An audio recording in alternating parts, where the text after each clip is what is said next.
The clone army was one built to be totally loyal to the Republic and to happily lay down their lives for this institution, to which they were the property of, not even citizens. However, after further analysis, you may not be surprised to learn that it wasn't so black and white, and actually during the years of the Clone Wars, many clone troopers even began to have disdain for the Republic. But why is this?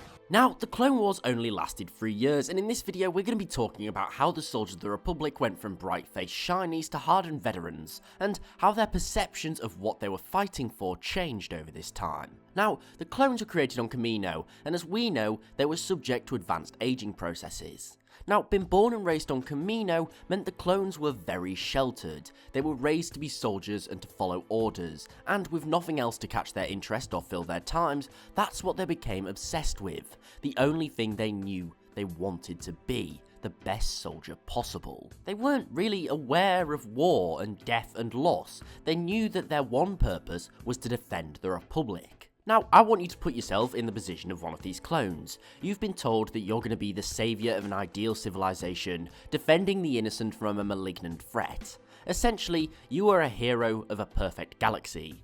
But once you get into it, you find that the ideal masters you serve, the innocents you protect, are in fact imperfect. They're actually very flawed. If we look back to even the first Battle of Geonosis, we see clones being butchered, charging headfirst without cover into an open plain, into droids and tanks at the command of their Jedi generals. They see their brothers, who were also supposed heroes of the Republic, cut down in the thousands and left to die as the battle rages on. And although clones were somewhat aware they were extendable and they were trained for death, after all, this was a natural part of a soldier's life.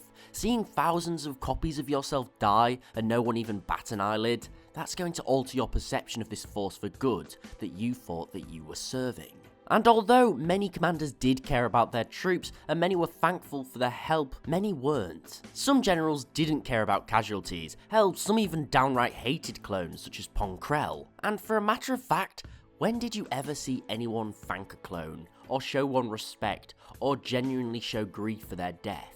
It was very rare, and although the many Jedi generals did care for their clone troops, we need to remember that the Jedi Code was against emotional attachment, so even this was an illusion. Essentially, the clones were treated like property, and although some of them were expecting nothing else, it still did change their perception of the Republic. Of course, as the war went on, the clones learned. They grew as people. They saw different worlds, different cultures, and the shelter that they were raised in was eventually gone.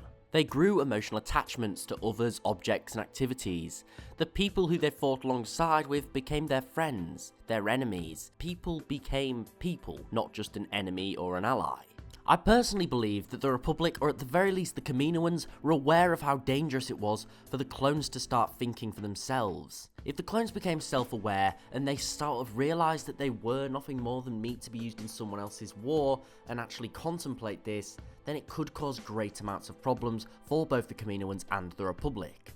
And I believe it's for this reason why the clones were deprived of basic rights afforded to every citizen in the Republic. The clones lived by strict rules in the Republic Military Codex, and I believe that many of these rules are targeted to not let the clones have their own culture.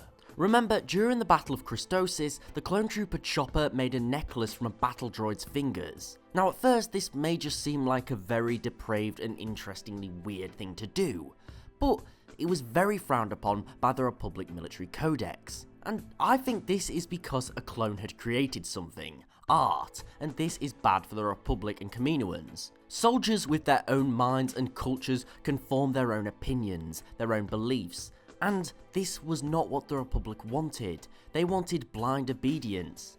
They didn't want a soldier with a conscience. Now, as the war went on, markings on clone troopers' armour became more and more common, which suggests that despite their best efforts, it did actually begin to form a strange sort of military culture that the clones had created for themselves. A soldier with a conscience is bad because not only could it question what he was doing in the name of the Republic, but also question what the Republic was doing to them. After all, they were basically slaves. They were created to die. An entire subspecies was used in a Republic's war, and they weren't even given citizenship for it. The Republic gave them nothing and took from them everything. And it's easy to see how a soldier with a conscience and a soldier with his own mindset would question this. Ultimately, I believe that it's inevitable that some clones will have, for this reason, resented the Republic in some ways. They'll have continued to serve, but they will have begun to question just what they were serving. We see as the war goes on, they become less optimistic, less complacent with following orders to the letter, and when you think about it, it makes a lot of sense. Remember, when clones were released from Kamino, they were technically only around 9 years old, and had never experienced what the Kaminoans thought unnecessary.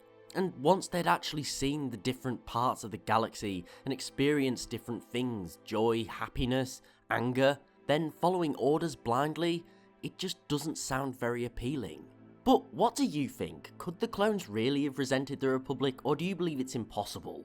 Let me know in the comments below. Thanks for watching, I really do hope that you enjoyed. If so, please remember to like, share and sub, as it's really appreciated and it helps the channel grow. Also, don't forget to follow me on Twitter @TheLoreGuy and tick the bell for regular updates. But most importantly, thanks again for watching, I really do hope that you enjoyed this video and it made you think differently about some of the clones we see in the TV series and films. Thanks again for watching, I really do hope that you did enjoy, and I'll see you next time.